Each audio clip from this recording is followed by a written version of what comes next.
Right across the Mondo Bazaar and the Seacoast Jewelry, you'll see a building here. They're doing substructures underneath. And then this long road with pillars at the end. On the west side, as across the street, you see a big boulevard. And here the boulevard continues. Down here you can see pillars along the way. It kind of makes a straight line this way. And you can see some of the old marble, or at least rocks that were put there. Of interest would be probably this Capitol, which is kind of purplish, probably painted. Sometimes it gives you a view of how some of these older pillars and capitals were painted at different times.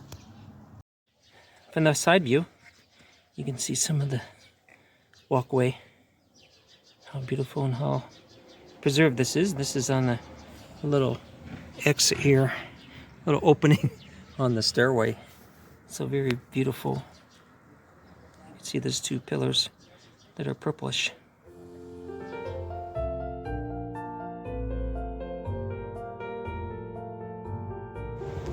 As we walk along, you'll see that there is a temple here, temple there, fourth temple, another temple.